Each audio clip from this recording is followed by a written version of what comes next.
Hi, I'm Art Caplan, and I'm at the Division of Medical Ethics at NYU's Grossman School of Medicine in New York City. Well, there's never been anything like the revolution in the treatment of obesity that we are now living through. Historically, there's always been calorie counting, diet, but now, after a burst of interest in gastric bypass surgery, we have the amazing world of injectables. So we all have heard about Ozempic, Mounjaro, Wegovy, and these are being used by millions of Americans at this point, some on prescription for conditions like diabetes, and some just out there to bring about weight loss of the pre diabetic, or in some instances, as is often seen on American television, weight control, weight loss by people who just want to look better. So, celebrities getting behind these injectables has really powered an explosion of use. But there still are ethical issues out there for practitioners.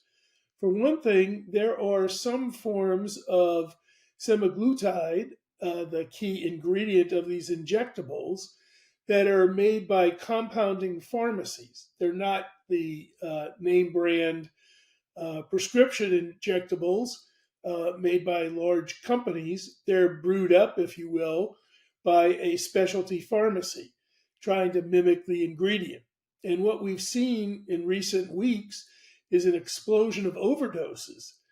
When a person uses one of these compound pharmacies, usually in association with a spa or sometimes online sales of weight loss injectables, they're not always so certain as to how to dose themselves, how much to give, what to take. They can misread the instructions.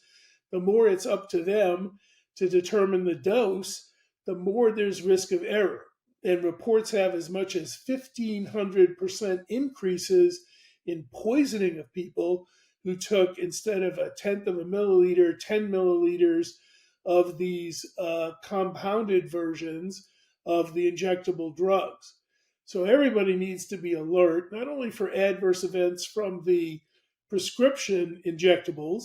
It is important to track that and make sure that people aren't getting into trouble, and have contact with the FDA. If you have a patient who reports some kind of adverse event they attribute to injectables, but to realize there's this sort of generic path, a cheaper path, but a more dangerous path. And people need to know, if they're going to try that route, doctors should be aware of it. They should be ready to call the poison center if something goes wrong, that poison number in their area, to make sure that they know what to do if they overdose on this stuff. My own inclination is to try and discourage its use. I think it's still too dangerous to have people self dosing with ingredients that really are not yet FDA approved, in terms of knowing that they've been tested in clinical trials. The other big issue, aside from sort of this Wild West world of outside the prescribed injectables, is what to say to people when they come who are obese or trying to manage their weight. And I think people need to know all their options. It's pretty easy, just say, let's put you on one of these injectables, prescribe it. For one thing, they may not be able to get it. There's such huge demand that there are some shortages out there for people. But again, people may be better off trying to still manage by diet, trying to still do calorie counting, maybe thinking about lifestyle changes. After all, you could stay on these drugs forever to maintain your weight, but it's not cheap. And we don't really know the long term consequences of, let's say, decades long use of these drugs. So I think people should hear their options, maybe try something less invasive to begin with. If that doesn't work, then on to the injectables, no doubt about it.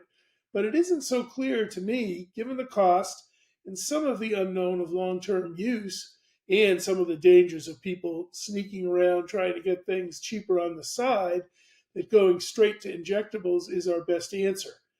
So I do think doctors should talk about weight with their patients carefully, with the patient's consent, make sure that there's no stigma, make sure we're not doing anything to raise anxiety as we talk about this condition. After all, it is seen as a disease, but then maybe edge our way gradually into interventions, seeing if lifestyle change is possible. Great, cheap, easier, better diet, better exercise, calorie counting. Some people succeed. When they don't, moving on, but realizing we've got the equivalent of a black market and encouraging patients, if they use that, to tell doctors so that they can be alert about the dangers and risks of overdose. I'm Mark Caplan at the Division of Medical Ethics at NYU Grossman. Thanks for watching.